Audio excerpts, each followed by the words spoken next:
안녕하세요. BTX입니다. 오늘은 출애굽기 5장을 살펴봅니다.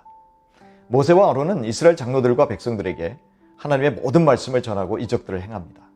그때 이스라엘 백성들이 하나님의 모세를 보내셨음을 믿으며 하나님께 경배합니다. 원래 하나님은 모세와 아론 그리고 장로들이 함께 바로에게 가라고 하셨습니다. 그런데 모세와 아론만이 바로 앞에 등장합니다. 장로들이 바로 왕 앞에 서는 것이 무서워서 도망갔다는 가설도 있는데 그만큼 살아있는 신이요 생사여탈권을 갖고 있던 바로왕 앞에 선다는 것은 엄청난 부담이 되었을 것입니다. 아마 쳐다보는 것조차 힘들었을지도 모릅니다. 그러나 모세와 아론은 당당하게 하나님의 메시지를 바로왕에게 전달하고 있습니다. 그 내용은 내 백성을 보내라는 것입니다. 그 이유는 이스라엘 백성들이 광야에서 절기를 지키며 자기들의 하나님께 예배를 드려야 하기 때문이라는 것이죠. 바로가 아닌 하나님이 이스라엘의 주인이시오 참된 왕이심을 선포하신 것입니다. 그러나 바로왕은 이스라엘을 보내지 아니하리라 라고 말하며 하나님의 제안을 거절합니다. 하나님의 소유, 하나님의 백성을 마치 자기 소유인 양 내놓으려고 하지 않는 것이죠. 바로왕 자신은 이집트라는 세계 최강의 나라의 왕이요 신의 아들입니다. 그런데 감히 자기 노예들의 신이 어떻게 자기에게 명령할 수 있느냐는 것이죠. 그래서 이스라엘 백성을 보내지 않겠다는 의지를 분명히 밝힙니다. 게다가 그는 나는 여호와를 알지 못한다라고 말합니다. 이 말은 여호와 하나님을 들어본 적이 없다는 말이 아니죠. 그것은 여호와 하나님을 경험한 적이 없다는 말입니다. 하나님을 모르니 하나님의 백성을 괴롭히면서도 자기들이 무슨 짓을 하는지 모르는 겁니다. 이처럼 모든 악의 근저에는 하나님을 아는 지식이 없습니다. 모르니까 함부로 죄를 짓는 것입니다. 바로의 단호한 거절에도 불구하고 모세와 아론은 이스라엘 백성들이 광야로 사흘길쯤 가서 여호와 하나님께 제사를 드리려 하니 허락해달라고 정중히 요청합니다. 절기를 지킨다는 것이 구체적으로 하나님을 예배하기 위함임을 밝힙니다.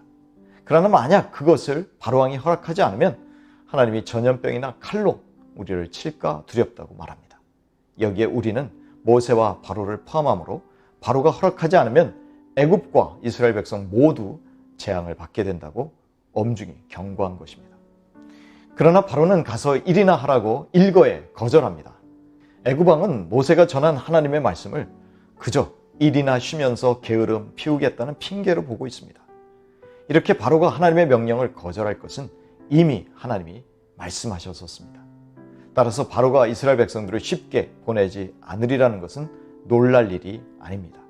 그런데 5절에서 바로 왕이 이스라엘 백성을 보내지 않으려는 또 다른 이유를 밝힙니다. 바로는 이 땅의 백성이 많아졌다고 말하는데 이는 애굽의 백성들일 수도 있고 이스라엘 백성들일 수도 있습니다. 어쩌면 둘 다를 의미할 수도 있겠죠. 그리고 이제 많아진 애굽인들에게 히브리 노예들은 없어서는 안 될 중요한 자원이 되어 있었습니다. 노예 노동의 바탕 위에서 애굽인들은 풍요롭고 여유 있는 삶을 살게 되었기 때문입니다. 따라서 애굽인들은 이제 절대로 이스라엘 백성들을 놓칠 수 없게 된 것입니다. 노예를 통해서 얻게 되는 국가적 이익에 눈이 멀었기 때문입니다. 6절부터 9절을 보시면 바로는 이제 하나님의 백성들을 더 괴롭게 함으로 딴 생각을 못하도록 조치를 취합니다. 그래서 벽돌에 쓸 짚을 전과 같이 주지 않고 스스로 줍게 합니다. 이제 이스라엘 백성들은 집도 주우러 다니면서 벽돌의 수요는 예전 수준을 유지하게 합니다. 그리하여 이스라엘 백성들의 숨통을 더욱 조이겠다는 것입니다.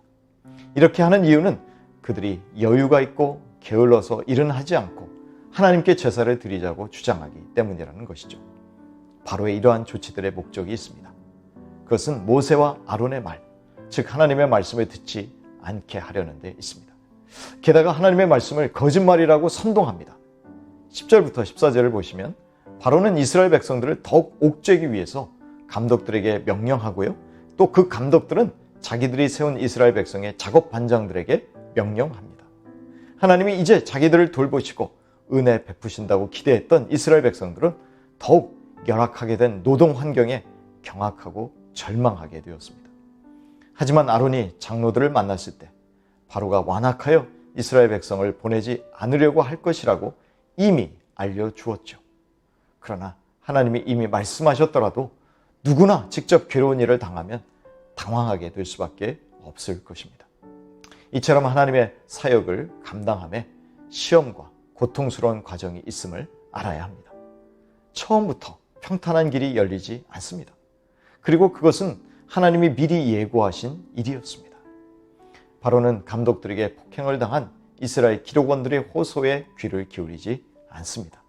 오히려 착취당하는 이스라엘 백성들을 게으르다고 비난하고 있습니다. 하나님께 제사나 드린다고 하니 그런 말을 못하도록 노역을 더욱 강화할 것이라고 협박합니다. 예배드리겠다는 정당한 요구가 핍박의 빌미가 된 것입니다. 이 말을 들은 이스라엘의 작업반장들이 모세와 아론에게 자기들의 불편한 감정을 쏟아놓습니다. 왜냐하면 결국 이 모든 일이 모세와 아론이 바로에게 가서 하나님께 제사 드리겠다는 요청 때문임을 알았기 때문입니다. 하지만 바로가 이스라엘 백성들을 죽이려 한다는 작업반장들의 판단은 사실 잘못된 것입니다. 반대로 애굽은 이스라엘 백성들이 절대적으로 필요합니다. 이제는 자기들의 노예인 이스라엘 백성이 없으면 지금 애굽이 누리는 풍요를 누릴 수 없음을 알기 때문입니다. 그러나 판단력이 없는 작업반장들은 모세와 아론을 원망하고 있는 것이죠. 그 결과 교묘하게도 모세와 아론과 백성들 사이에 균열이 생긴 것입니다. 바로는 말 한마디로 이스라엘 백성의 진영을 분열시키는데 성공한 것입니다. 그러나 엄밀히 따져보면 이스라엘 백성들의 고통의 원인은 모세와 아론에게 있지 않습니다. 오히려 문제는 하나님의 명령을 전달하고 있는 모세와 아론을 거절하는 바로에게 있는 것이죠. 그런데 작업반장들은 하나님의 관점이 아닌 바로의 관점에서 그가 지적하는 문제점들을 여과 없이 받아들이고 자기들의 지도자들을 원망하고 있습니다. 그렇게 함으로 모세와 아론을 보내신 하나님도 원망한 것입니다. 이들의 문제는 하나님의 시각으로, 영적인 시각으로 현재의 상황을 분석하는 것이 아니라 바로의 시각으로 판단하는 데 있습니다.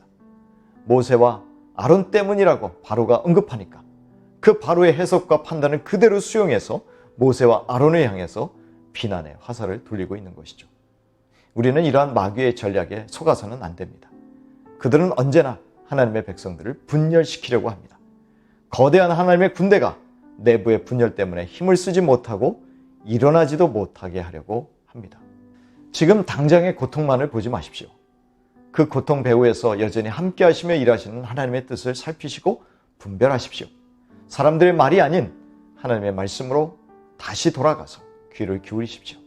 그리고 분열을 획책하는 계략에 맞서야 합니다. 그러자 모세도 이 상황을 보고 괴로워서 하나님께 말씀드립니다. 모세는 백성들과 논쟁하지 않았습니다. 그들의 화난 감정을 달래지도 않았습니다. 어째서 주님, 이 백성이 학대를 당하게 하셨습니까? 어찌하여 저를 보내셨습니까? 어찌하여 제가 바로에게 가서 주의 이름으로 말한 후로부터 바로가 이 백성을 더 학대하며 주께서도 주의 백성을 구원하지 아니하십니다. 하나님이 예고하셨지만 막상 이런 일을 당하고 보니 모세도 무척 당혹스러웠을 것입니다. 그래서 하나님 앞에 가서 호소한 것입니다.